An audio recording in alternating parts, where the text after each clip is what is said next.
Ngithanda ukuthi-ke nginibingelele khona la ku-Big Space. Sengiphinde ngabuya-ke futhi ney'ndaba-ke nje ey'thinta-ke zediski. Hlala nami ngikuzele nazo.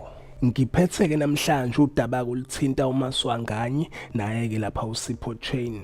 Ngiyathemba-ke mbukela ukuthi uyayibona-ke leyo clip yakhe-ke uSipho Chain exabana-ke lapha naye-ke uTito Maswanganye.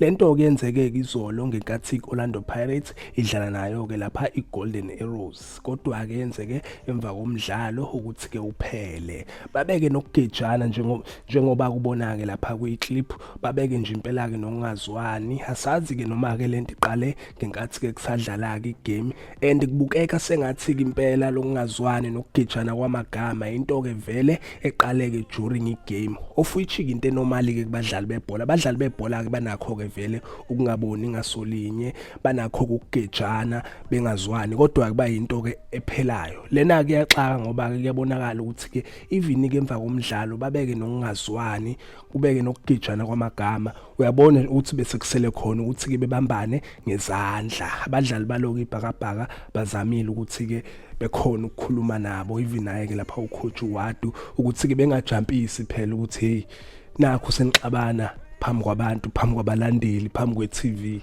and bakhombiseke ukungabi-ke professional njengabadlali abadlala-ke lapha ibhola elisezingeni eliphezulu khona-ke la eMzansi.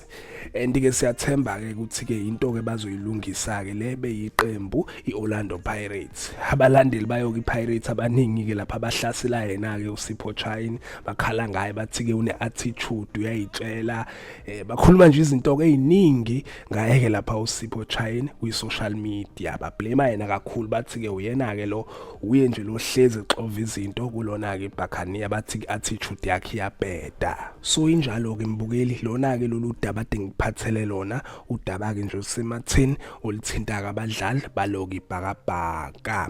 Ake ngithi-ke nje mbukeli, danke, ngiyazibongela.